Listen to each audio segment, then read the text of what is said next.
Dr. Divya Kumar, Senior Consultant, Obstetrics, Gynecology and Infertility, Accord Super Specialty Hospital, Sector 86, greater Faridabad से।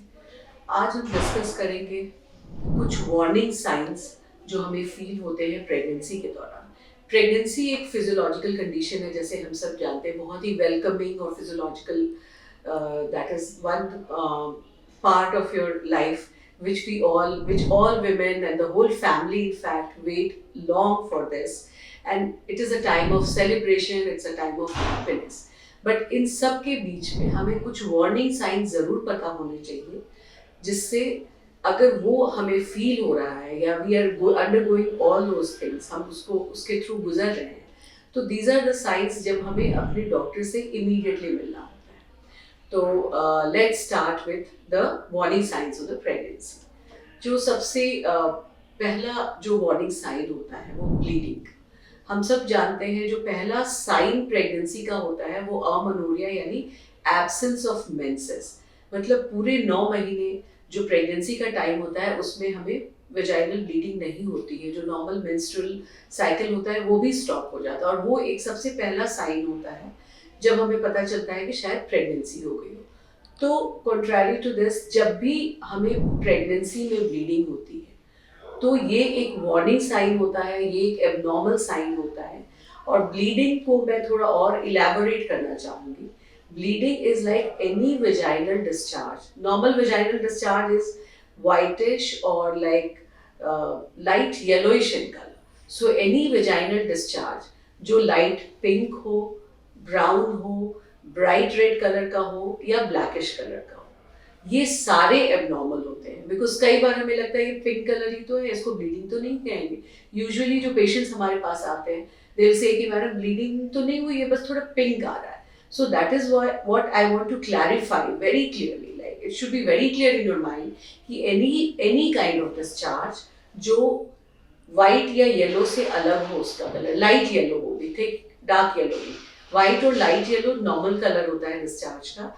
अगर वो pink है, फिर से मैं बताऊंगी, पिंक है, light pink, bright red, brown, black, ये सारे एबनॉर्मल होते हैं।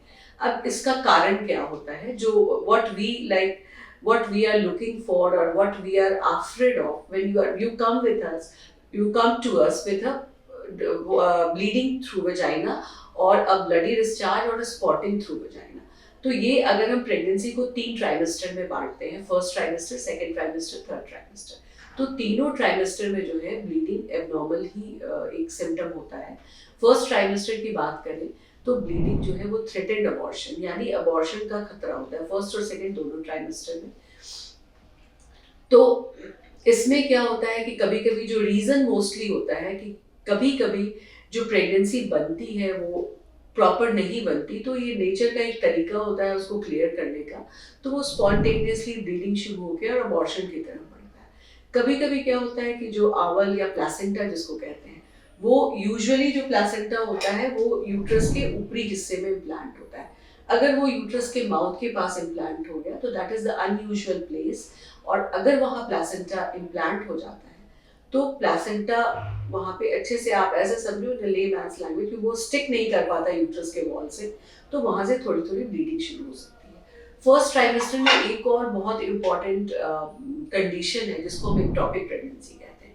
कभी कभी उसमें भी प्रेगनेंसी तो होती है, आपका प्रेगनेंसी टेस्ट भी पॉजिटिव आता है, लेकिन आपको थोड़ी थोड़ी ब्लीडिंग कंटिन्यूअसली रहती है, तो वो भी एक एक्टॉपिक प्रेगनेंसी के लक्षण है। और एक्टॉपिक प्रेगनेंसी कई बार लाइफ थ्रेटनिंग भी हो जाता है, क्योंकि वो प्रेगनेंसी ट्यूब में लगती है, और ट्यूब यूजुअल प्लेस नहीं है जहाँ प्रेगनेंसी लगे और बड़ी हो। तो प्रेगनेंसी यहाँ लग तो जाती है, बट जैसे जैसे वो ग्रो करने लगती है तो ये ट्यूब आपका बर्स्ट हो जाता है, जिसकी वजह से पूरा ब्लड आपके पेट के अंदर जमा हो जाता है, और वो एक बड़ा ही इमरजेंसी सिचुएशन आ जाता है, क्योंकि ब्लीडिंग इतनी हो जाती है, ब्लड लॉस हो जाता है, तो कई बार पेशेंट शॉक में, और अगर बहुत डिले हो जाए तो इसमें जान भी जा सकती है। तो threatened abortion, then ectopic pregnancy, second trimester की बात करें तो कभी कभी ये अगेन थ्रेटेंड अबॉर्शन तो होता ही है, और कभी कभी इनकम्पिटेंट ऑस में भी साइलेंटली, इनकम्पिटेंट ऑस मतलब अगर बच्चेदानी के माउथ का वीकनेस हो तो साइलेंटली ये बच्चेदानी का मुंह खुल जाता है और इससे जो है प्रोडक्ट ऑफ कंसेप्शन जिसको हम बोलते हैं मेम्ब्रेन्स और इवन बेबी तक बाहर आने लगता है, और जब ये ओपन होता है तो वो भी थोड़ी थोड़ी ब्लीडिंग की तरह और यहाँ पे प्रेशर की तरह प्रेजेंट करता है। जो लास्ट पार्ट होता है प्रेगनेंसी का, जो थर्ड ट्राइमेस्टर जिसको हम कहते हैं, थर्ड ट्राइमेस्टर में जो ब्लीडिंग होती है वो कई बार डिनोट करती है लेबर को। सेकेंड ट्राइमेस्टर में भी ये प्री टर्म लेबर को डिनोट कर सकती है, पर वो यूजुअली पेन के साथ एसोसिएटेड होता है। तो to sum up, bleeding is an unusual sign, उसको कभी भी हमें इग्नोर नहीं करना चाहिए, ब्लीडिंग हो या स्पॉटिंग हो। अगर ये होता है तो immediately this is an emergency और आपको अपने डॉक्टर को कॉन्टैक्ट करना चाहिए। दूसरी जो वार्निंग साइन होती है वो pain, any kind of pain during pregnancy is abnormal. तो पेन अगर हमें पेट के निचले हिस्से में हो रहा है, जिसको हम कहते हैं कि पेल्विस में पेल्विक पेन या लोअर एब्डोमेन पेन हो रहा है, अगेन वो अबॉर्शन का ही एक साइन हो सकता है फर्स्ट ट्राइमेस्टर में। सेकेंड ट्राइमेस्टर की बात करें तो उसमें कई बार ये प्री टर्म लेबर पेन, बस समय से पहले दर्दें शुरू हो जाती हैं, उसकी तरह भी प्रेजेंट कर सकता है। और अगर थर्ड ट्राइमेस्टर की बात करें तो अगर एंड में हो रहा है, जब आपका टाइम पूरा हो गया है, तो ये फ्रैंक लेबर पेन्स ही होते हैं जो पेन की तरह प्रेजेंट करते हैं। कुछ और भी एसोसिएटेड कंडीशन होते हैं जिनमें हमें लोअर एब्डोमेन में पेन होता है। अगर किसी के यूट्रस में पहले से कोई फाइब्रॉइड है, उसका साइज बढ़ गया हो, तो उन्हें भी लगातार पेन हो सकता है। अगर साथ में आपके किडनी में या यूरेटर में, जो किडनी से जो यूरिनरी ब्लैडर को जो पाइप जोड़ती है जिसको हम यूरेटर कहते हैं, अगर उसमें कोई स्टोन हो, उसकी वजह से भी आपको पेन हो सकता है। अगर गॉल ब्लैडर में स्टोन हो जाता है जो प्रेगनेंसी के दौरान कई बार उभर के आया, तो उसमें भी आपको पेन फील हो सकता है। तो अगेन पेन, ऐसा पेन जो आपका बिल्कुल रेस्ट से भी रिलीफ नहीं हो रहा है, then it is an abnormal sign और आपको जरूर अपने डॉक्टर को इमीडिएटली कॉन्टैक्ट करना चाहिए। तीसरा जो वार्निंग साइन होता है जिसमें एक्सेसिव वॉमिटिंग, फर्स्ट 3 मंथ्स में जो हार्मोन होते हैं जो प्रेगनेंसी को आगे कंटिन्यू करने के लिए रिस्पॉन्सिबल होते हैं, सपोर्ट करते हैं, human chorionic gonadotropic hormone HCG जिसको कहते हैं, उसका ही साइड इफेक्ट होता है वॉमिटिंग। तो बहुत सारे लोगों को जो इससे सेंसिटिव होते हैं इस हार्मोन से, तो ऐसी लेडीज को फर्स्ट ट्राइमेस्टर में वॉमिटिंग होती है, बट यूजुअली इट सबसाइड्स। पर ये वॉमिटिंग इवन फर्स्ट ट्राइमेस्टर में अगर रिकरेंट हो रही है, इतनी ज्यादा हो रही है कि आप ओरली कुछ नहीं ले रहे हो, तो again it is a warning sign, because इससे आपके बॉडी में एसिडोसिस हो जाता है। That acidotic condition is not good for the baby. तो इसमें कई बार अंदर अंदर मिस्ड अबॉर्शन होने का भी खतरा होता है। तो ये भी एक कंडीशन है जब आपको इमीडिएटली अपने डॉक्टर के पास विजिट करना चाहिए। देन सेकेंड या थर्ड ट्राइमेस्टर में एक्सेसिव वॉमिटिंग कभी कभी लिवर एंजाइम्स के डिरेंजमेंट से भी होती है। तो या जैसे मैंने बताया, अगर गॉल ब्लैडर में साइमल्टेनियसली किसी के स्टोन है तो उसकी वजह से भी हो सकती है। तो again vomiting, excessive vomiting is one thing जिसको आप इग्नोर नहीं कर सकते हैं।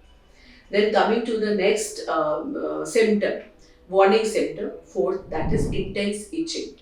इचिंग जो होती है प्रेगनेंसी में, कई बार तो जो सिंपल कॉज होते हैं वो स्किन के ड्राइनेस से या स्किन जब स्ट्रेच होता है उसकी वजह से हो सकता है। लेकिन एक इम्पॉर्टेंट कंडीशन होता है जिसको बोलते हैं इंट्राहेपेटिक कोलेस्टेसिस ऑफ प्रेगनेंसी, जो यूजुअली सेकेंड से थर्ड ट्राइमेस्टर में उभर के सामने आता है। प्रेगनेंसी हार्मोन्स की वजह से होता है कि बाइल फ्लो रुक जाता है और उसकी स्लो हो जाता है या रुक जाता है, उसकी वजह से जो बाइल पिगमेंट्स होते हैं वो स्किन के नीचे डिपॉजिट हो जाते हैं और पाम्स में, सोल्स में, लेग्स में, टमी में, इन सब जगह इचिंग होती है। तो ये एक अंडरलाइंग लिवर डिरेंजमेंट का साइन हो सकता है। तो इस तरह का अगर इंटेंस इचिंग हो, again that should not be ignored.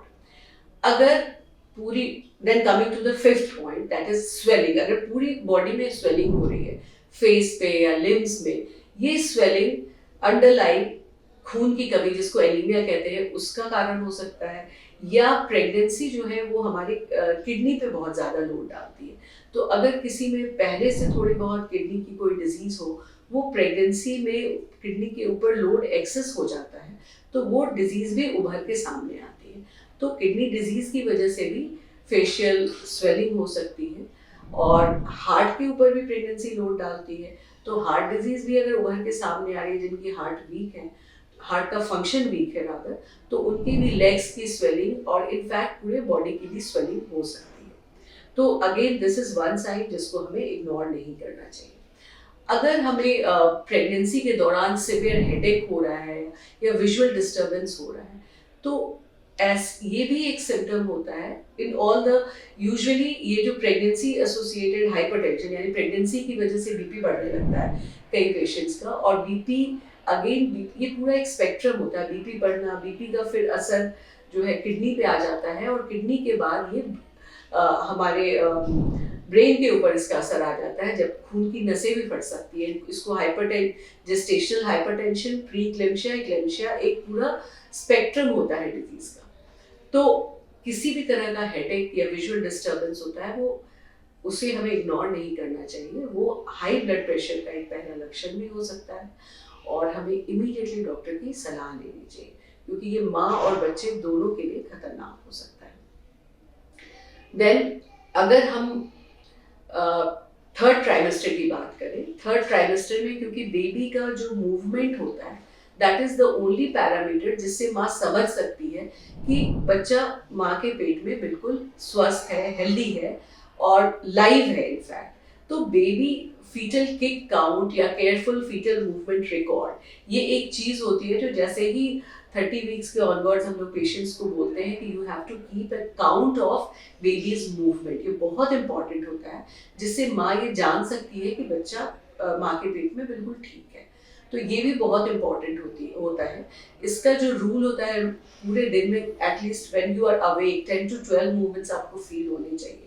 अगर नहीं हो रहे हैं then also you should contact your doctor immediately, because कई बार फीटल डिस्ट्रेस का ये पहला this is the first indication which the baby gives to mother by slowing down the movements that the baby is not well inside. Then some types of vaginal discharge that is also abnormal. अगर thick yellowish colour का है या curdy white discharge है या greenish discharge है, ये सारे तरह के जो डिस्चार्ज होते हैं वो वेजाइनल इन्फेक्शन को डिनोट करते हैं और इनकी वजह से समय से पहले दर्दें शुरू हो सकती है, लेबर में आप जा सकते हो और प्री मैच्योर बेबी भी बॉर्न हो सकता है। तो इस तरह के जो डिस्चार्ज हैं उसको भी हमें लाइटली नहीं लेना चाहिए। You should contact your doctor immediately. Then the last thing is any kind of watery discharge. Watery discharge जो यूजुअली जो है वो वाटर बैग के ब्रेक होने का साइन होता है, सेकेंड ट्राइमेस्टर में हो या थर्ड ट्राइमेस्टर में हो। थर्ड ट्राइमेस्टर में अगर एंड में होता है तो ये फिर इसके बाद आप कई बार लेबर में भी चले जाते हो और क्योंकि वाटर पूरा ड्रेन हो जाता है तो उसके बाद बेबी के डिस्ट्रेस के चांसेस बढ़ जाते हैं। वाटर बैग ब्रेक हो जाता है तो वेजाइनल इन्फेक्शन ऊपर असेंड कर सकते हैं। तो again watery discharge, a discharge which is exactly like urine, but you can't hold that discharge back. मतलब आपका कॉन्टिनेंस नहीं हो पाता, आप कॉन्टिनेंट नहीं होते हो उस वाटरी डिस्चार्ज के लिए, चाह के भी आप उसको रोक नहीं सकते हो। That is how we differentiate between urinary incontinence and breaking of a water bag. क्योंकि यूरिन में अगर इनकॉन्टिनेंस होगा फिर भी आप थोड़ा बहुत उसको होल्ड कर पाओगे, ये बिल्कुल पानी की तरह निकलता जाता है और इसको आप किसी भी तरह होल्ड बैक नहीं कर सकते हो। तो अगेन ये एक इमरजेंसी कंडीशन होता है जिसमें आपको कॉन्टैक्ट करना चाहिए। सो ये सारे जो मैंने आपको पॉइंट्स बताए हैं इसका ध्यान रखना होगा। If you're pregnant, take care of yourself and you should yourself be aware of all these warning signs during pregnancy, क्योंकि you have to be your first doctor. आपको अपना खुद ख्याल रखना है और आपको अपने वार्निंग साइंस को भी समझना है। That's it. Take care of yourself, enjoy your pregnancy and wishing you all a happy pregnancy and a happy motherhood.